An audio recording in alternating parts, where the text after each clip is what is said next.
नमस्कार। आज के इस विश्लेषण में हम एक बहुत ही दिलचस्प सफर पर निकलने वाले हैं। हमारा लक्ष्य मानव मन और शरीर के काम करने के तरीके को समझना है, और वो भी बिल्कुल स्टेप बाय स्टेप। हम इस बात को डिकोड करने वाले हैं कि इंसानी व्यक्तित्व आखिर कैसे बनता है, कैसे विकसित होता है।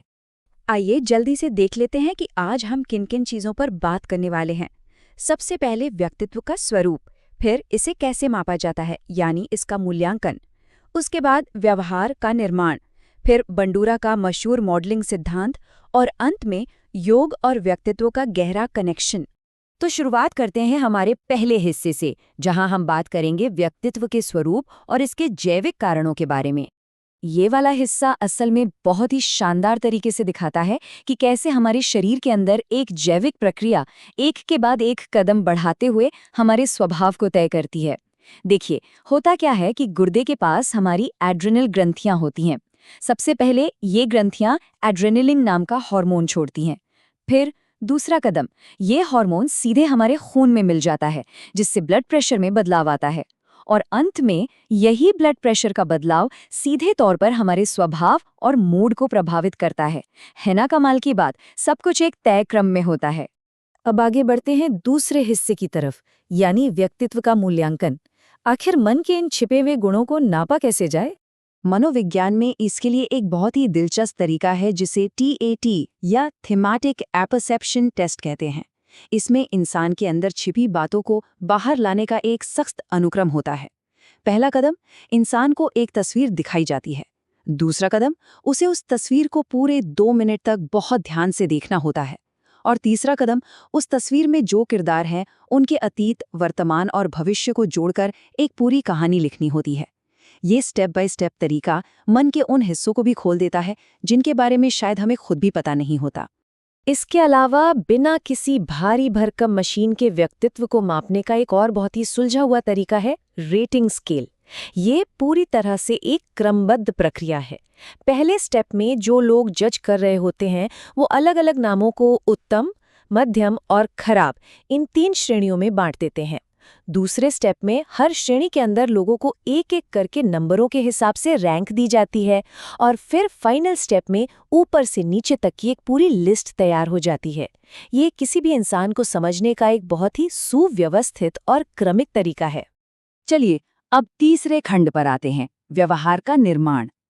कोई इंसान कोई खास व्यवहार कैसे सीखता है और उसे कैसे अपनाता है? या इवान पैवलोव का जिक्र करना बहुत जरूरी है।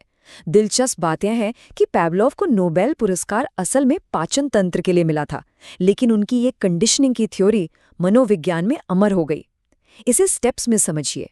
पहले चरण में सिर्फ घंटी बजने से इंसान चौंकता है और खाना देखने से स्वाभाविक तौर पर लार आती है। लेकिन दूसरे चरण में जब घंटी और खाना बार बार एक साथ सामने लाए जाते हैं, तो सिर्फ घंटी की आवाज ही लार टपकाने का कारण बन जाती है। मतलब एक अप्राकृतिक चीज को स्टेप बाय स्टेप एक ट्रिगर में बदल दिया गया। अब स्किनर के सिद्धांत को देखिए। यहाँ 2 अलग अलग तरह के शेड्यूल्स की तुलना की गई है। पहला है निश्चित अंतराल, जैसे किसी को हर हफ्ते मिलने वाली सैलरी। इसमें सारे कदम पहले से तय होते हैं, कोई सरप्राइज नहीं होता। दूसरा है परिवर्तनीय अंतराल, जैसे जुआ खेलना। इसमें इनाम कब मिलेगा किसी को नहीं पता, और सच कहें तो यही अप्रत्याशित चीज इंसान को उस व्यवहार को बार बार दोहराने पर मजबूर कर देती है। एरिक एरिक्सन ने इसी मनोवैज्ञानिक विकास को एक पूरी टाइमलाइन में बांट दिया है। मतलब जिंदगी के संघर्षों का एक क्रम। ये शुरू होता है बचपन के विश्वास बनाम अविश्वास से, फिर थोड़ा बड़े होने पर स्वायत्तता बनाम लज्जा, खेलने की उम्र में पहल बनाम दोष, जवानी में आत्मीयता बनाम अलगाव, और जब हम वयस्क हो जाते हैं तो उत्पादकता बनाम स्थिरता। एक मजबूत व्यक्तित्व बनाने के लिए हर इंसान को अपनी जिंदगी में इन क्रमिक चरणों से होकर गुजरना ही पड़ता है। इस पूरी सीखने की प्रक्रिया को डोलार्ड और मिलर के एक प्रयोग से बहुत अच्छे से समझा जा सकता है। उन्होंने 6 साल की एक बच्ची पर अध्ययन किया और इसे 4 स्पष्ट चरणों में बांटा। पहला, भूख, जो एक ड्राइव थी। दूसरा, किताबों की अलमारी खोजने का निर्देश, जो एक सुराग था। तीसरा, किताबें खोजना, जो उसकी प्रतिक्रिया थी। और चौथा, छिपी हुई कैंडी मिलना, जो उसका इनाम था। जब इसे एक के बाद एक 10 बार दोहराया गया तो पता है क्या हुआ? बच्ची ने कैंडी खोजने का समय 210 सेकंड से घटाकर सिर्फ 2 सेकंड कर दिया। ये है स्टेप बाय स्टेप सीखने की ताकत। अब बढ़ते हैं चौथे खंड की ओर, जहां हम एल्बर्ट बंडूरा के मॉडलिंग सिद्धांत को देखेंगे, यानी दूसरों को देखकर सीखना। इसे समझने के लिए उनका मशहूर बोबो डॉल प्रयोग सबसे बेहतरीन है। ये प्रयोग एकदम साफ साफ दिखाता है कि देखकर कैसे सीखा जाता है। पहले स्टेप में एक बड़ा इंसान बोबो डॉल के साथ मारपीट और आक्रामक व्यवहार करता है। दूसरे स्टेप में एक बच्चा उस पूरे बर्ताव को बहुत ध्यान से देखता है, और आखिरी स्टेप में जब उस बच्चे को उसी डॉल के साथ अकेला छोड़ दिया जाता है तो वो बिल्कुल वही आक्रामकता दोहराता है जो उसने देखी थी। बंडूरा ने सीखने के इस तरीके को 4 बहुत ही स्पष्ट कॉग्निटिव स्टेप्स में बांट दिया है।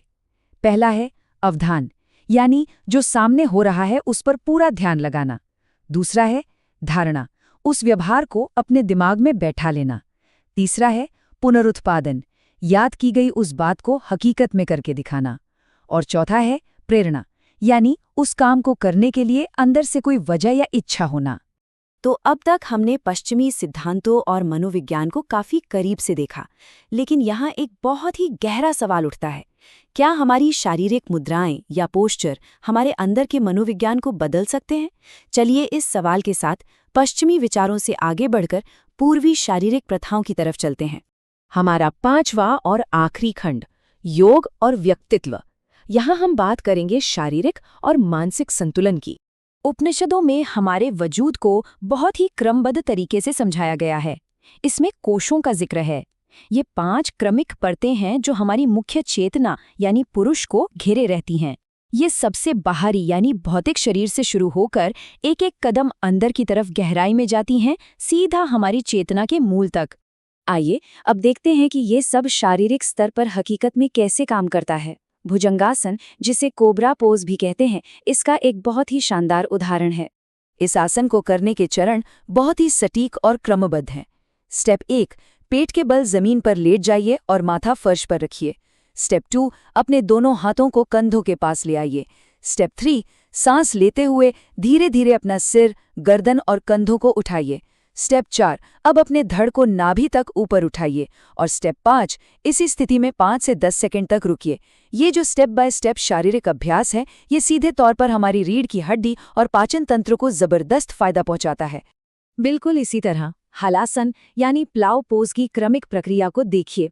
जैसे एक हल खेत की कठोर मिट्टी को नरम कर देता है, ठीक वैसे ही ये आसन हमारे शरीर की सारी जकड़न और कठोरता को दूर कर देता है। इसे करने का क्रम कुछ इस तरह है। पहले अपने पैरों को धीरे धीरे 30 डिग्री तक उठाइए, फिर 60 डिग्री और फिर 90 डिग्री तक ले जाइए। इसके बाद अपने धड़ को उठाइए और पैरों को सिर के पीछे धकेलते हुए तब तक ले जाइए जब तक कि पैरों की उंगलियां जमीन को न छू लें। इसे भी 5 से 10 सेकंड तक रोक कर रखना होता है। ये क्रमिक अभ्यास हमारी थायराइड और पैराथायराइड ग्रंथियों के लिए किसी वरदान से कम नहीं है। और सिर्फ शरीर ही नहीं, सांसों पर नियंत्रण भी एक बहुत गहरी प्रक्रिया है। जरा अनुलोम विलोम के बहुत ही शांत, एक के बाद एक ली जाने वाली श्वास प्रक्रिया की तुलना भस्त्रिका प्राणायाम से कीजिए। भस्त्रिका में सांसों को बहुत तेजी से और झटके के साथ लिया जाता है। ये दोनों ही अभ्यास अलग अलग व्यवस्थित तरीकों से हमारे शरीर और मन के बीच एक गजब का संतुलन बनाते हैं। तो इस पूरे विश्लेषण के बाद एक सोचने वाली बात सामने आती है।